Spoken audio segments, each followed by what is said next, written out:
All right, so I'll go ahead and get started. It looks like it's just a small group, so maybe we'll have others join us. If you guys are able to turn on your cameras, I would appreciate that because it's easier for me to talk to actual people than just a black screen. So, even if you're eating lunch or whatever you're doing, that's perfectly fine. I don't mind that at all.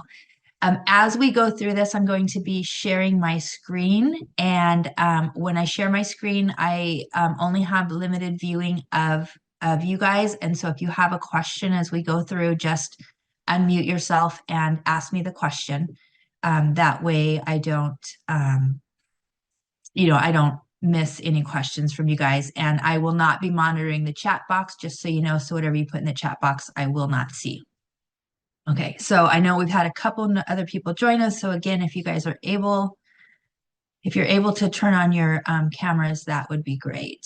I do like my trainings to be interactive, so I will ask questions. And so, hopefully some of you guys will respond back. So today, well, first of all, my name's Lori Dunagan. I am one of the coaches with the PC program in case we have not met previously. And once a month, usually the first Monday of the month, I take over for Brittany and I do something related to contracts. And so today I'm going to do, we're going to be looking at the purchase agreement, but we're not going to be looking at it in regards to how do you fill it out, other than the bottom part of it where we're going to be looking at, how do you submit an offer?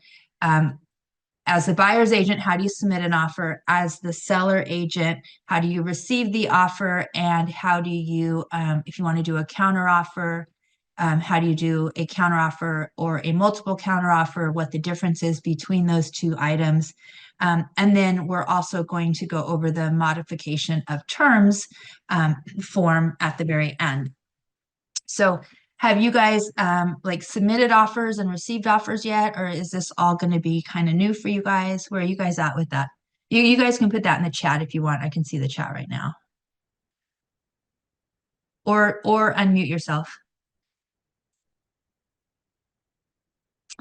Let me see. I said,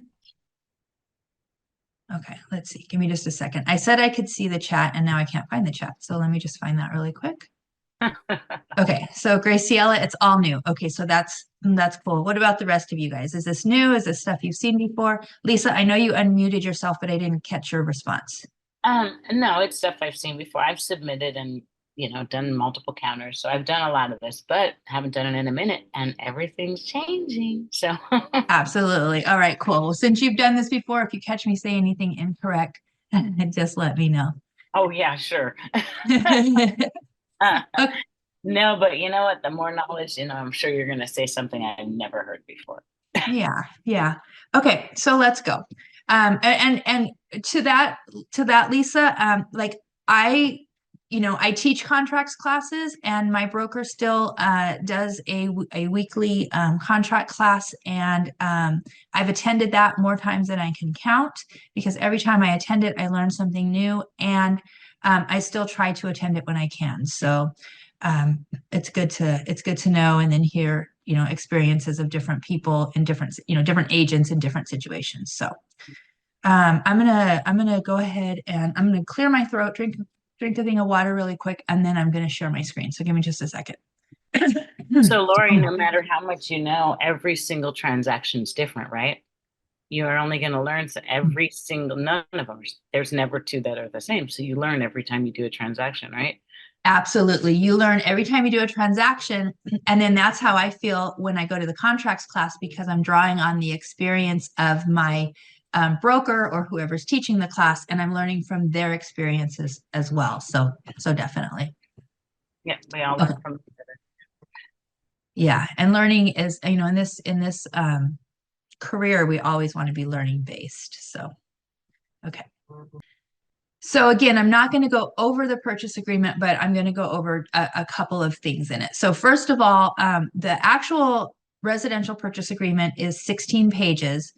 But this document here, when you fill out a purchase agreement, is actually 26 pages. And the reason it's 26 pages instead of 16 is because there are mandatory disclosures that automatically get attached to it, and you can't send the purchase agreement without sending these disclosures. And so what I'm going to show you here is just really briefly where you would sign these, or where you would have your client sign these if you were submitting the offer. So this is a scenario where we are writing up the offer as the buyer's agent. We're writing up the offer for our buyer, and then we're going to send it to our buyer to sign. And so and it'll be very, common sense. So, bottom of this form, it's asking the buyer to sign, and then it's asking us as the agent to sign. And what we would do is we would fill this out, and then we would most of the time send it to our buyers to sign electronically. Once in a while, you'll have a buyer that wants to sign by hand, and that's fine as well. Not every page has a place for signatures, but the majority of them do. So again, here you're going to have both the buyer and the seller sign. Notice up here on this first one, there is a check box to indicate whether it's the buyer or the seller signing. And the reason for that is that this form also will be attached to the listing agreement. And so obviously if it's a listing agreement, you're going to mark the seller box. If it's a purchase agreement, you'll mark the buyer box. So some of these forms will end up being signed by both the buyer and the seller, and some just by the buyer. As you can see, like right here, this is just, that would be both. This would be both agent signing. So sometimes it's buyer seller signing, sometimes it's agent signing. So you just really have to look and see on the forms, what is it requiring, right? Okay. And then we come to the actual purchase agreement. So this is the 16-page document that I was talking about. And so we're going to fill it out. We're going to put property address information. We're going to fill out the agency information. We're going to fill out, the purchase price, the escrow, the deposit, loan information, all of that. And again, that's not the purpose of today's class, so I'm not going to go over that in any detail. But you'll see down here on the bottom, so first of all, on all the documents, it'll show you kind of the initial name of it. So this at the top shows that it's the residential purchase agreement. And on the bottom, it's commonly referred to as the RPA, the last time it was revised, and then how many pages is it? So this is page 1 of 16. So what you're going to see is on almost all of these pages, there is a place on the bottom for the buyer to initial. And so, and also the seller will initial it, but the listing agent will have them do that. So right now, when you send it to them to sign, you'll want to make sure that they initial here. Now, if we're sending it to them to sign electronically, it will, or at least it's supposed to, autofill these. So it'll automatically have a place here for the buyers to initial. If it doesn't, you can drag and drop an initial box over for them to sign. And you'll see that on the seller side, because once the listing agent gets this, they're going to have to upload it into like DocuSign or whatever program you're using. They'll have to upload that as a PDF. And then once they do that, then you'll have to draw the boxes over. Lisa, did you have a question? Yes, this is the most valuable class ever, because when you start getting into this, it says agent, it says broker. You're like, wait a minute, who am I with? Like some of these pages, this is an amazing class. And do you know Debbie Wartenberger Realty? No. You do. What? Why do you ask?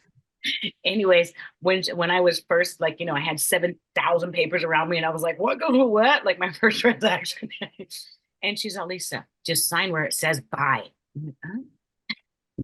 Like, that's a good, it says buy. Like, there's one place where it's very confusing. It's just like, Lisa, when it says buy, that's you. Well, and if you see like me today, I'm always like, oh, that's a good trick. I don't know if what page it is. I was gonna say, if you see it, let me know and I can stop and spend a little bit of extra time there. And also, if you do it like somewhere in the very beginning, if you check a box, it'll put X's by the buyers and sellers. Yeah. It'll put little red X's. Right, on the cover sheet. Where there's yeah. which if this is being filled out electronically, for the most part, I mean, we're going to tell them where to sign anyways, because we're going to is to sign. Like right, it says seller and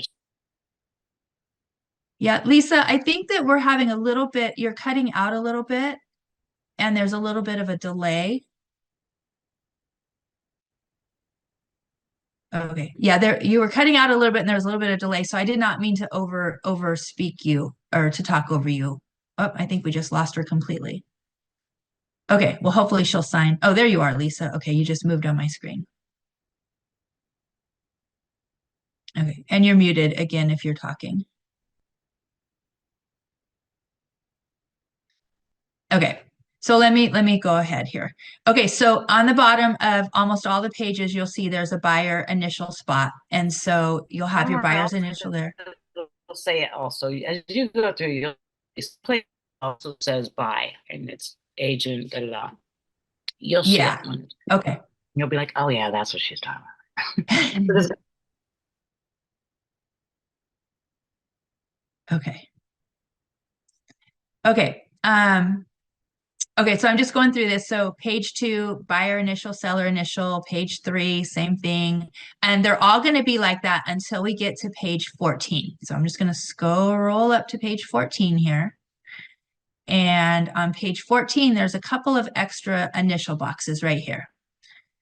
And so this is a section where our buyers and sellers have to agree to the liquidated damage clause. Let me say this. They don't have to agree to it, but they have to either initial or not initial it. 100% of my buyers and sellers have initialed these 2 boxes, but it's not required. But if you have if you get an offer and the buyer doesn't initial it and you're representing the seller, you would definitely want to point that out, that it wasn't initialed, and reach out to the buyer's agent and make sure that it just didn't get missed instead of not initialed. So on page 14, you're going to have the liquidated damages place where they will initial, the arbitration of disputes box where they will initial, and then you'll also have the same buyer initial on the bottom. And then we come to page 14, which is not, or I'm sorry, page 15, which is not the last page. So this is the last page, and the last page gets filled out by the real estate agents and also escrow. So 15 is kind of the last page that the buyer is going to be signing on. Let me see really quick. They do initial page 16 as well. But right here on number 32 is where we're going to sign. Okay. And on number 32, if it's an entity buyer, then we're going to mark this box right here on number B, and then we're going to fill out some additional information. If it's not an entity buyer, then we're going to skip this section, and then we're just going to come down to section D, and we're going to have our buyers sign. The entity buyers would be if it's like a trust, a corporation, an LLC, they have a power of attorney, etc. And there's another form that you can also add, or you can just fill it out right here. So anyways, 32D is where the buyers are going to sign. And then once they sign, again, there's more disclosures down here, so they'll sign these as well. But this is the signing of the offer. And so once they sign, if you sent it electronically, it should then come to you, and then you'll sign where all the places where it's asking the agent to sign.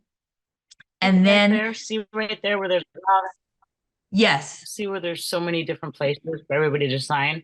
It's like yes. So let me go over that in a little bit of detail. So thank you, Lisa, for pointing that out.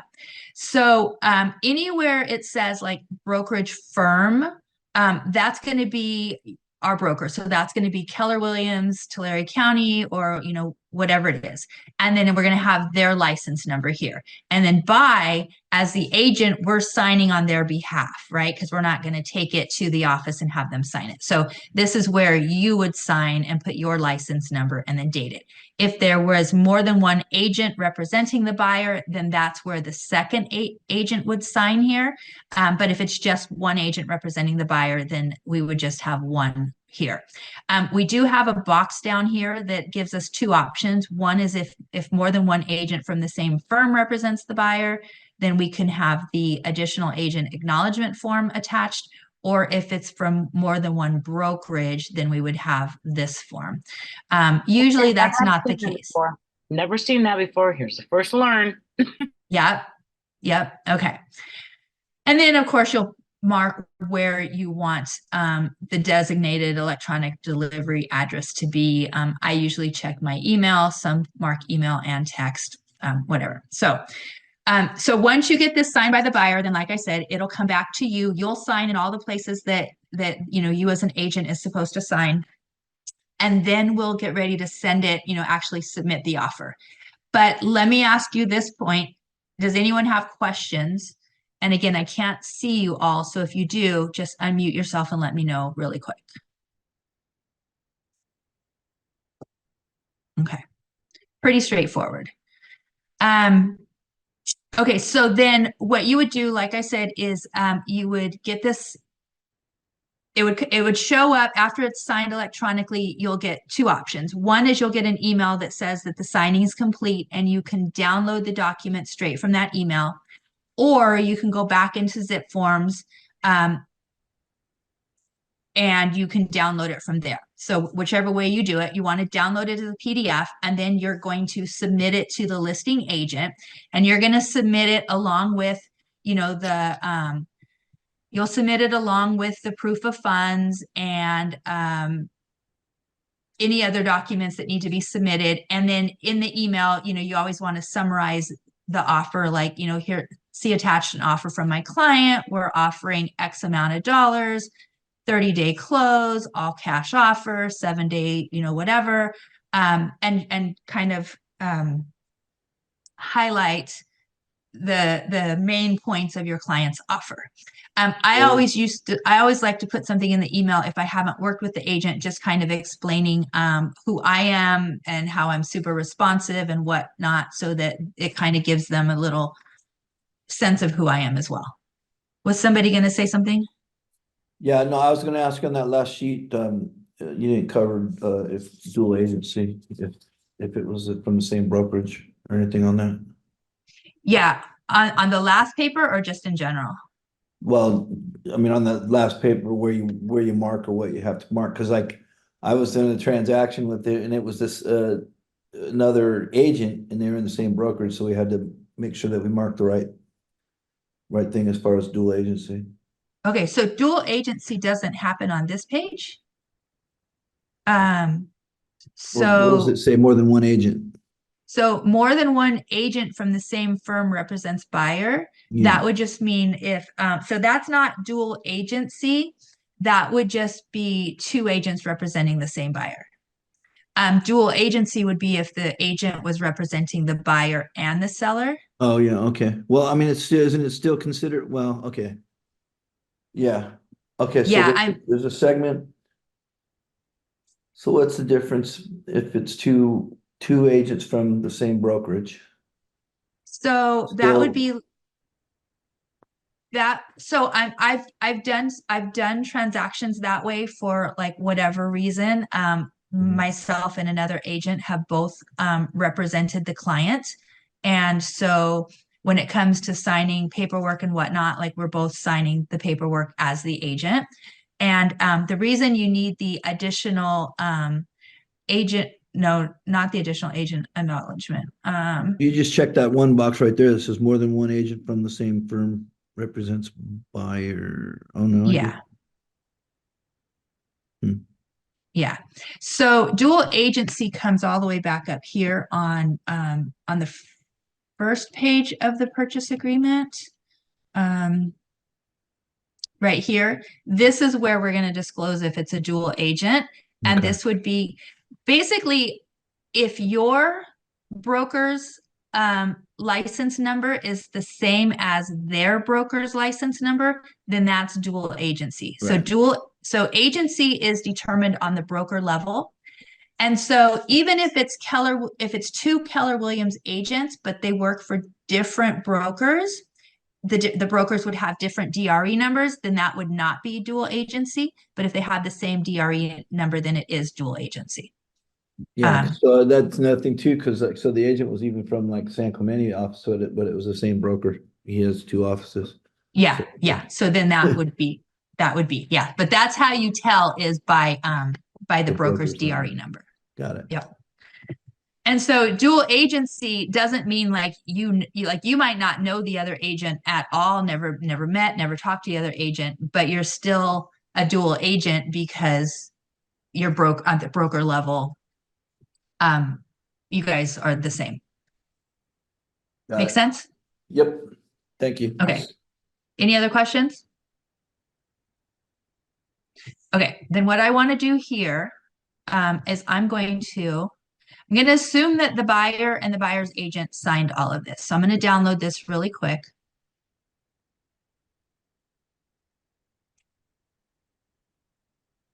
Okay, whoops. Okay, and then I'm going to go into zip forms and I'm going to show you what happens. So let me just open that up really quick.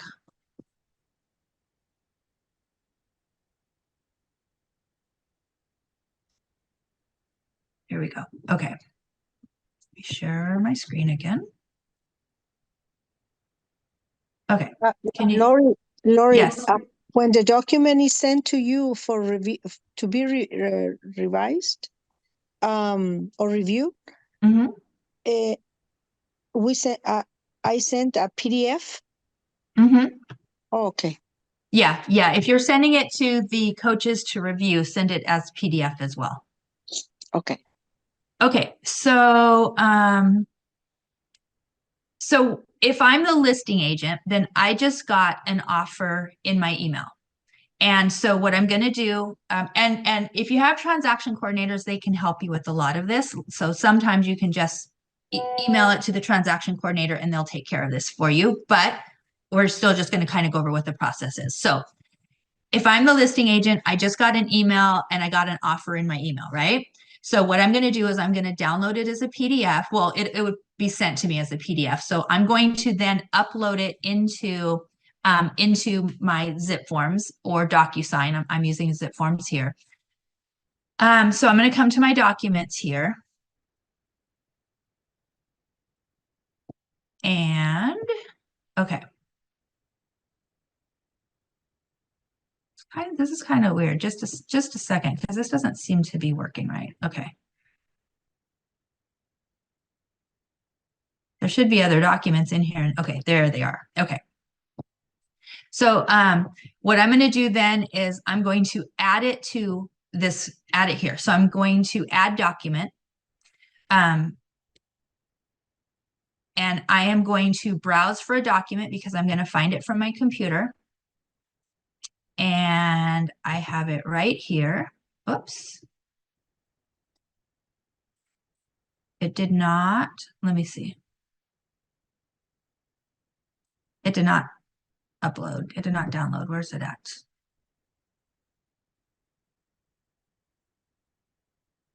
Okay. I don't know if this is the one I did earlier or not. We're going to see if it's the same one. Okay.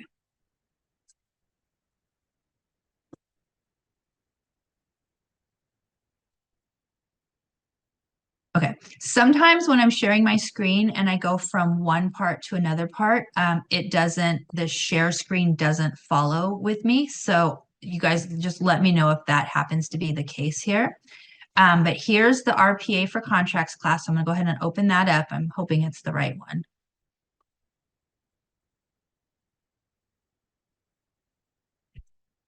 And I can tell you in just a minute. Okay, it is the right one, so that's good. Okay, so can you guys see that the contract is now here? Yes. Can you guys see the contract on my Yes. screen? Okay. So then what I'm going to do with this is I'm going to set it up to electronic. I'm going to set it up so I can send it electronically for my client to sign. So I'm going to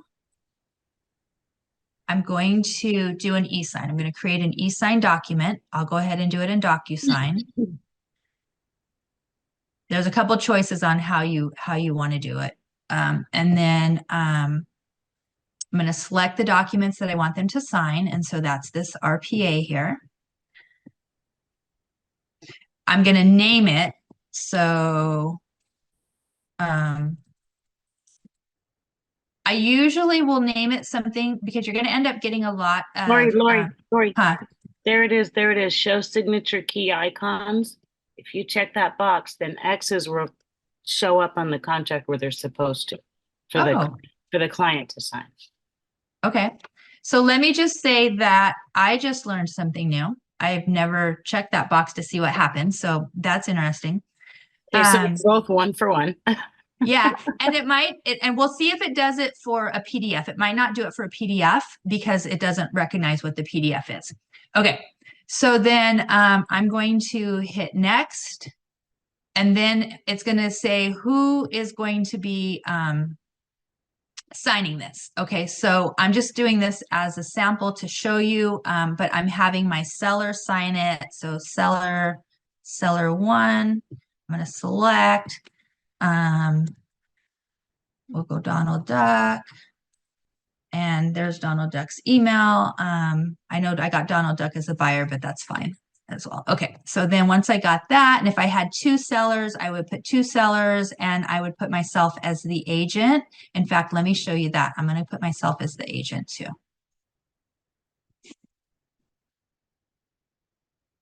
As a selling agent. Okay. And then I will close that. Now I've got my 2 sellers. I always have the seller sign first, and I'm always the last one to sign. But you can drag and change the order of those, or you can do it with these drop-down boxes. Okay, and then next.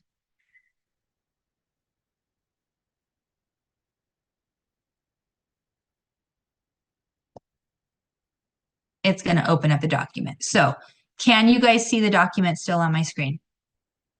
Yes. Okay, with all of the signing stuff on the next to it. You guys see, I'll see that? Yeah. Okay, cool. Okay, so then what I'm going to do here is I'm going to drag down and I'm going to say, okay, where does my seller need to sign? Now, again, the buyer hasn't signed this, but we're assuming that the buyer has signed it, right? So we're going to come down here. And page 4 is the first place that the seller needs to sign. And so here it says who the signer is. So right now I've got it selected for Donald Duck, but I can also select it for myself. But I'm going to leave it as Donald Duck, and I'm just going to grab this signature box. I'm going to drag it over, and it's going to put it for Donald Duck to sign right there. Never mind that it says Mickey Mouse on here. That should say Donald Duck. And then the date would be, I can do the date signed. There's the date signed. And then they need to, that's it for that page, right? So does that make sense how I did that? Yep, absolutely. Now, when you have the buyer and you're actually just using a zip form, it usually knows where they need to sign. But when you're uploading a PDF, it has no idea. So that's where you're having to, drag and drop. So in this case, I've got to sign this one as the agent. So I'm going to switch out of Donald Duck. I'm going to select myself. It'll change the color. And then I'm going to drag my signature over here where I would sign here and then again date. And if I wanted to put, like it says listing agent's name, if I wanted to put my name, I could just pull that over and then it will print my name there. And then again, I need the date signed. So I would toggle back between myself and the seller or sellers, depending on where I need to put the signature blocks. And you can see they're yellow again. Okay, so then I'm going to go through this entire form and I'm going to do all of that, okay? And including these initials down here. So here I'm going to have the seller's initial. And it's really easy to miss a place to sign if you're not really familiar with the form. So just, take your time going through them. And again, your transaction coordinator can help you with this, but this is, in case they aren't involved at this point yet. And the X did not work. So yeah. So you would want the buyers to sign, initial, not the sellers, correct? So the buyers, so at this point, the buyers would have already signed and Oh, they okay, got sent it. it to me as the listing agent. So yeah, it depends on who you're representing and what process you're at. Okay. And because of this, I just pulled a sample form. The buyers haven't signed it, but by time the sellers were signing it, you would already have buyers' initials here. So yeah. Okay, so I'm coming down to the last page here, and then I'm going to show you guys how we actually accept the offer. It's just taking a little bit of time, so.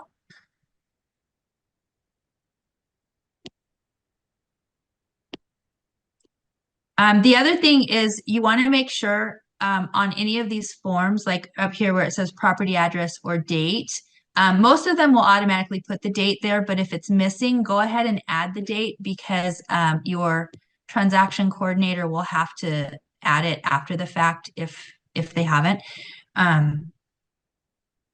because there can't be any blanks. Okay, so now we're back to this page. This is page 15 of the actual RPA, right? And so at this point, buyers have signed it already, and we're representing the seller. And so now we're going to look at how do we accept this offer, okay? If we're happy with the buyer's offer and we just want to accept it as is, then all we have to do is have the seller sign it. That's it. And I would come down here and I would drag over, printed name of, well, I would put seller to sign. I would put printed name of the signer, and then I'm going to put date signed. Okay. And then at that point, I would send that over electronically for the seller to sign. And of course, I've already went over the offer with the seller. The seller's probably already seen it because I emailed it to them. And so at this point, the seller's like, okay, yes, I'm ready to sign. And so that's where I would fill out all of the initials, all the signature blocks, whatever. And we don't have to mark anything because it's automatically defaults to acceptance of offer. But if the seller doesn't want to accept this offer, then there's a couple of other options. So first of all, down here, if their offer is not accepted, then they don't sign here. All they have to do is initial here. And no counteroffer is being made, and the offer was not accepted by seller on such and such date. So that's if we're rejecting an offer. And if you only have one offer, my suggestion is not to reject the offer, but to actually do a counteroffer in the terms that the seller wants it to be, even if it's a really low offer or whatever. But if you have multiple offers and you're accepting one, then you are not accepting the other ones, and then you would have them fill this out, okay? And you always want to make sure, because this is proof that you presented the offer. There's another place right here, presentation of offer. Either you can fill this out or the seller can initial it. But this also serves as proof that the offer was presented. So if the agent says, hey, can you provide proof that it was presented, you have that right here. Okay, so coming back up to this page, if they want to counter offer, then we would hit this box right here. And we can do that by bringing over the checkbox option right here. And then the seller would mark that. So in this case, what's happening is the seller is still going to sign it, but because they mark the seller counteroffer, that means that they have not accepted it. They're accepting it subject to the terms of the counteroffer. So again, I can't see all of you, but any questions on this so far? Okay. So then let me bring in the seller counteroffer. Now we have two options. We have the seller counteroffer or we have the seller multiple counteroffer. Do you guys know the difference between when we would use one and when we would use the other? Yeah, when you've got a bidding where you're accepting two similar offers and you're giving them both a counter offer to win it. Yeah. SMCO. Yeah, and they don't even have to be similar. But basically, if we've got one offer that we're countering, we're going to do the seller counter offer. If we've got two or more offers that we're countering, we're going to do the seller multiple counter offer because we're countering multiple people. So let's go over both of those. Let me open those forms. So when you Let's see. check that box, doesn't it add it? It just automatically adds it? No, because it's a PDF form. And so it actually wouldn't let me even check that box at that point. Well, I did check it, but I just checked it with kind of like a text box. It's not going to automatically add it because it's a PDF. But you're right. Usually if it's like if I was doing the RPA and I was using like the document that was already in there and I checked it, it would automatically add a form. Well, so I mean, that's what you can't stay in transactions because I mean, you can go back to the template, right? And do that and then send it again as a new PDF. Can't you do that? I'm not sure I'm understanding the question. Well, okay, so where does it add it automatically? If it's not in a, you said if it's not in a PDF, it'll add it automatically? Yeah, so if I was so for example, I'm in zip forms right now, right? And here's an addendum. It's not a PDF. It's a form that I got from, I went up here to all forms and I added it here. Right. So zip forms knows what form this is. It does, there's not a place on an addendum, but I'll show you the difference. So on an addendum, I can just come in here and I can type, right? When it's a PDF, which I just had, you can't come into the form and type because there's no like blue boxes. You would have to add a text box.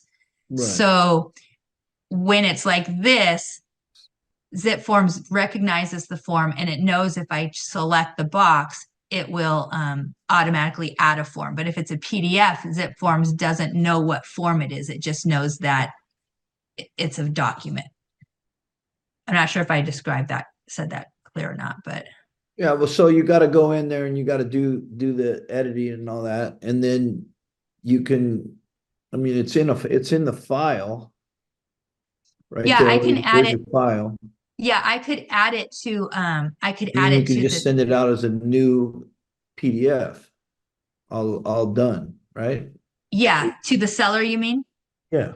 Yeah, I could add it there. Yeah, But but I'm coming. Buyer also with the counter. Yes.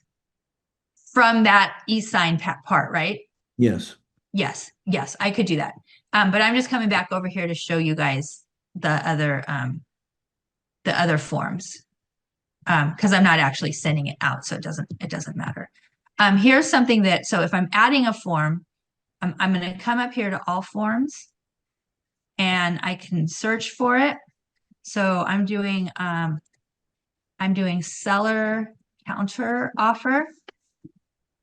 And it'll show me the latest date. So I might have the seller counter offer saved in here already, but I might not have the latest version. So I'm just going to go ahead and click on this and I'm going to add the form.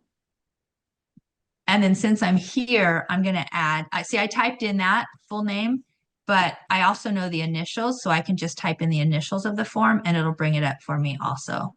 And I'm going to add that. Okay. And so we're going to go over those forms really quick. Okay.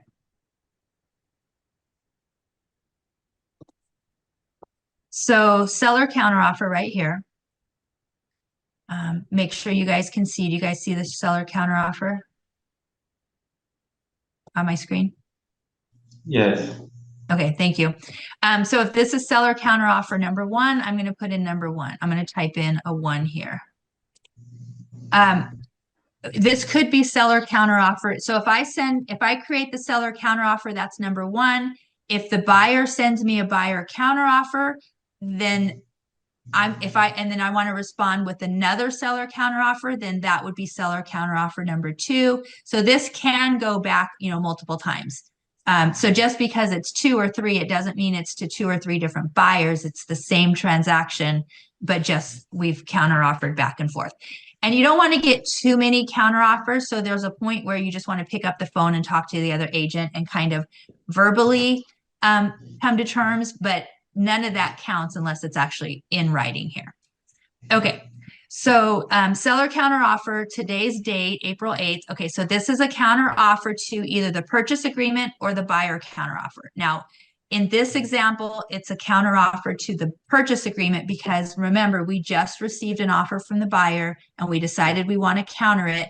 And so this is a counter to the purchase agreement. Dated, so this would be whatever date was on the RPA. So we've got today's date on here, and then we got the RPA date. So we'll assume it came in yesterday. And then we're filling out, you know, our client's name. But at this point, we know the buyer's name. And so we're going to add the buyer's name too. Well, it's got the buyer's name. We would have the seller's name here, and then we do the buyer's name. I'm using forms a little bit weird, so it didn't come up quite right. But normally Donald Duck would be down here under the seller. Okay, so then here we come to terms.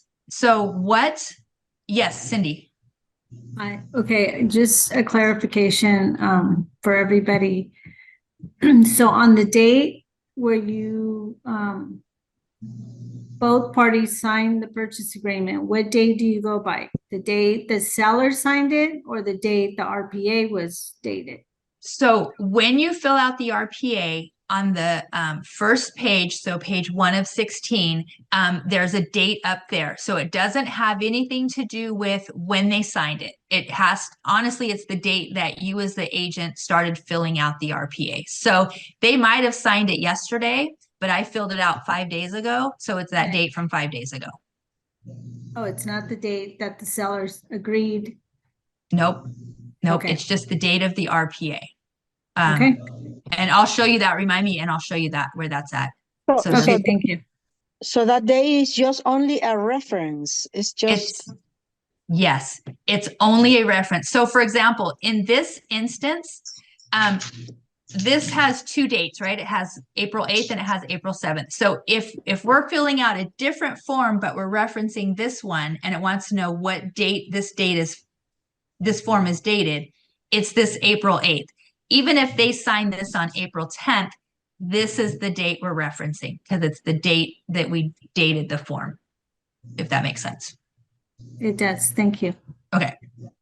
So then here's where we're saying, what is our counteroffer? Okay, so let's say we're going to do purchase price to be $550,000. Okay, so maybe the offer came in at 525 and we're going to counter that we want it to be at 550, and then we'll put close of escrow to be 21 days. Okay, so what this means is that everything that was in the purchase agreement that we got, we are in agreement to, with the exception of these 2 items. We want to have a different purchase price and we want to have a different close of escrow terms. But we're in agreement with who's paying for what and what's staying and what's not staying and all of that. And then we are going to, assuming we don't need any of this stuff, that's the 2 things that we're countering. So that's our counteroffer. If there's a lot of things that get countered, it could go to a overflow addendum form, and that's fine. But we're just going to do the 2 items here. And then we're going to have the seller sign it. So seller's just going to sign it. And this says, seller makes this counteroffer on the terms above and acknowledges receipt of a copy. Receipt of a copy. By making this counteroffer, any previous offers or counteroffers can no longer be accepted. Seller signs it. And then seller sends this over to the buyer. Okay, so now we're changing hats here. Now we've got the buyer looking at this. So buyer gets the counteroffer and they're like, okay, you know what? I'm good with close of escrow being 21 days, but I'm not okay with the purchase price. I'm going to counter back and I want the purchase price to be $540 instead of $550. Okay, so then what buyer's going to do is buyer's going to sign it because they're signing that they're acknowledging receipt of a copy, but they're going to check this box, subject to attached counteroffer. If they don't check that box and they just sign it, that means they've accepted the offer. So checking this box is very important. Okay. Any questions on that so far? Okay. So now we're going to switch over to the buyer counteroffer. So let me go back.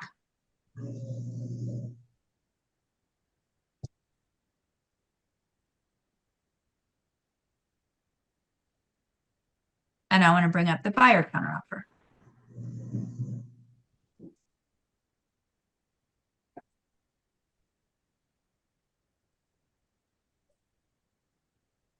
Okay. Oh, I didn't add the buyer counteroffer. Let me add the buyer counteroffer.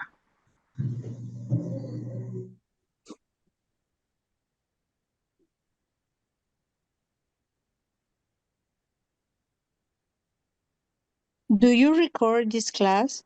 Yeah, yes, it's recorded. Okay, so now I got the buyer counteroffer. Okay, so now we're wearing the buyer hat, right? So we just got the seller counteroffer. The seller counteroffer had two things, had change of the escrow term and the price. Okay, so this is buyer counteroffer number 1. We're going to date it today.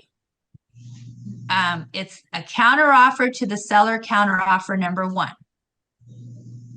And then we're going to fill out, buyer and seller names, and then we're going to come down here, other terms. The only thing that we have to write in other terms is what we don't agree with. So purchase price to be, we're going to say 540,000. Remember, they wanted us to pay 550. We only want to pay 540. But we're okay with the 21-day escrow, so we don't have to mention that here. That's already a given, as well as everything that's in the purchase agreement that we originally submitted. And then we're going to, as the buyer, sign it and then send it over to the seller's agent. And that can go back and forth. So now the seller's agent's going to get it and they're going to decide, okay, are we good with 540? Are we not good? Are we going to counter? Are we not? And so I'm not going to go back over to that form because it's basically the same thing that I just showed you, except it would be potentially seller counteroffer number 2. But does that make sense, or are there any questions? And remember, I can't see some of you guys, so unmute if there's questions. Do they have to check any of the boxes in number 4? So if they are, so at this point, so this is the buyer sending it back because we're at the buyer counteroffer here on the top. So they don't sign anything. They just check that they're signing as the buyer, right? When the seller gets it, then the seller has the options of attaching another seller counteroffer, and then they would check it. Or if they're going to accept it, then they would just accept it. Got it. If they decided not to accept it, then they could just let the other agent know, we're not going to respond back. We're not accepting it. Okay. Okay. All right. Now let me show you another scenario, which would be if the seller got, so we're backing up to where we first got offers and we got multiple offers. And so now we want to send a seller multiple counteroffer. So let me show you that. Whoops. I didn't mean to stop sharing. Lori, Yes. in the rejection of the other offer or the last offer, so you just send an email saying that that the seller is I mean, you respond that you're going to that you don't accept that offer. Yeah, so if we're in the middle of doing counter offers and we don't want to accept it, like the buyer's insistent that they're only going to pay 540 and the seller's insistent that they won't take less than 550, then we're not going to come to an agreement, right? Agents have tried negotiating it, but we're $10,000 apart, no good, right? There is no place down here for them to say that we don't accept. So you just don't, you basically let the, you're letting the counter offer die for less for, you know, lack of other words. So here's expiration. So this says by default that this offer will expire by 5 p.m. on the third day. We don't have to wait the 3 days. If we know seller's not going to accept it, we can just pick up the phone or email the buyer's agent and say, hey, seller's not willing to go less than 550, and so we're not going to accept the offer. And then that's it.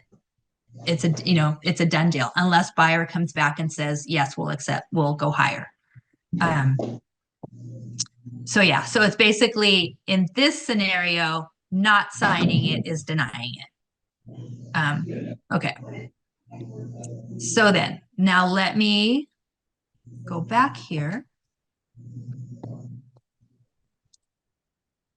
I got things in the way of my screen. Okay, we're going to go back.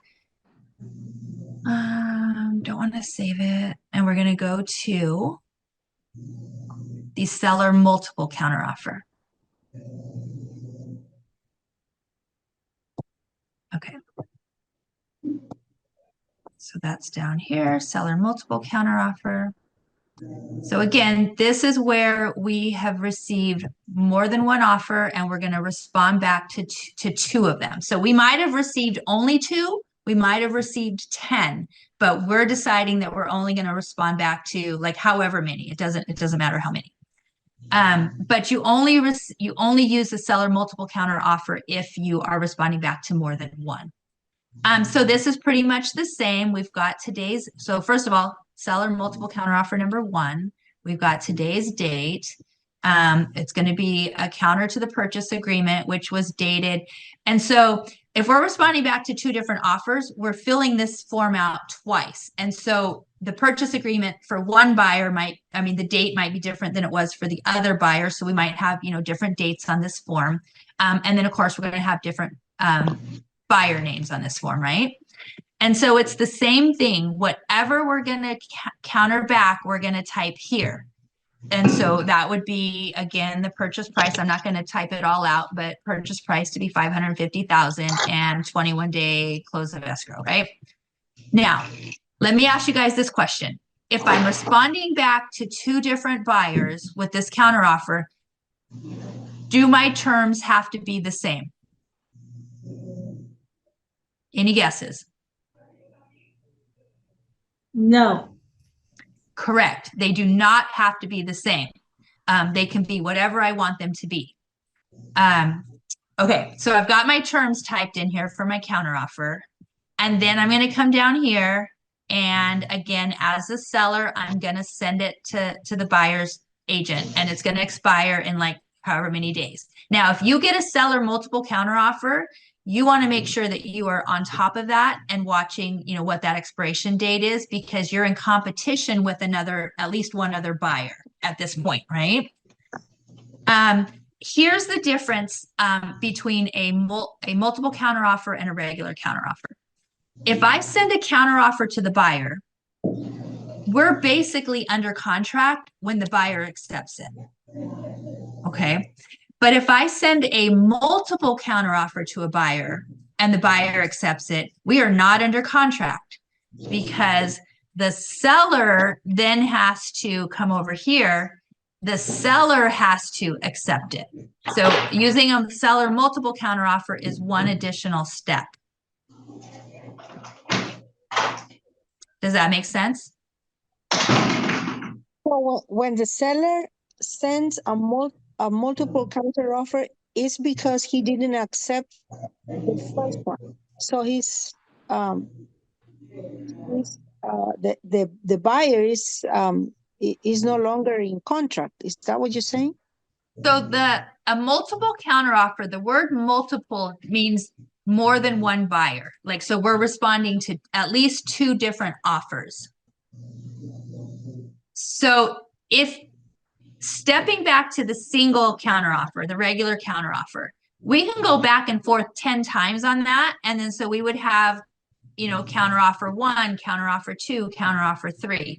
That has nothing to do with multiple. When we're using the multiple form, that means that we have multiple buyers, not multiple offers. And so normally So if we just were responding back to one seller or one buyer, when they accept the terms, then we're under agreement, right? We're under contract. But if I'm countering two different buyers, it's not a first come, first serve, right? If they will either both accept, both counter, or they could both, back out. But let's say they both accept. Now I've got two accepted seller multiple counter offers. Now as the seller, I get to decide which one I'm going under contract with. Which is why when you come down here, right here, the seller signs it, and then the buyer signs it, and then the seller signs it again. Make sense?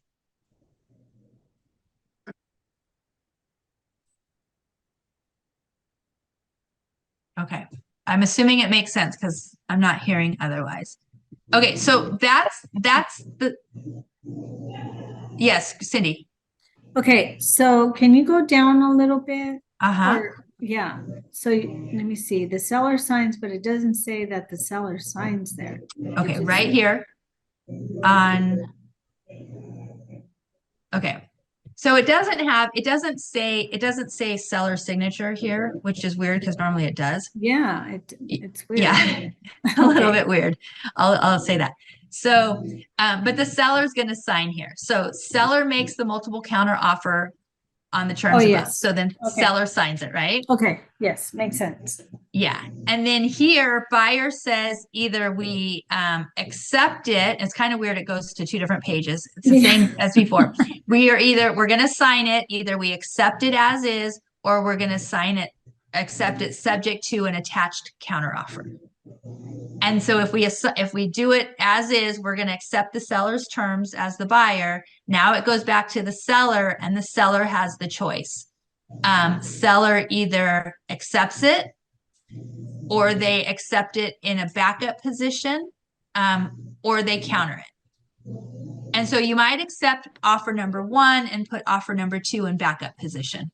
Or you could accept offer number one and just outright not accept offer number two. So there's different scenarios. Okay, thank you.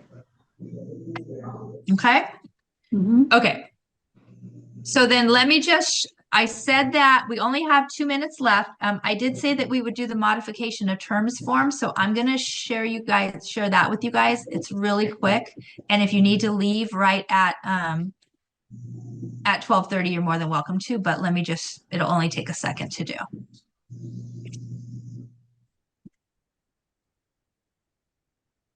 Okay, I'm going to add. Okay. Okay, so I've already got it here.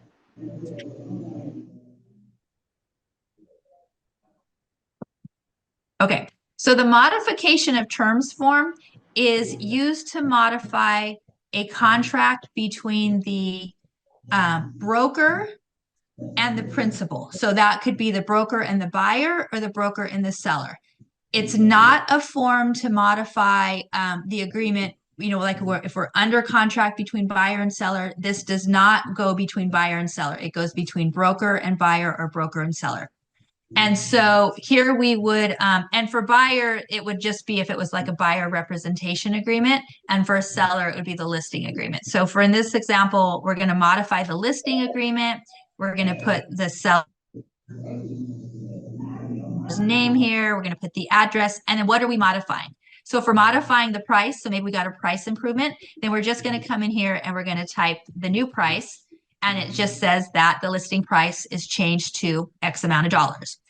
Maybe we're extending the contract. So instead of that, the contract's going to be extended out a few more months until September 30th. And so maybe we just did that instead of the price.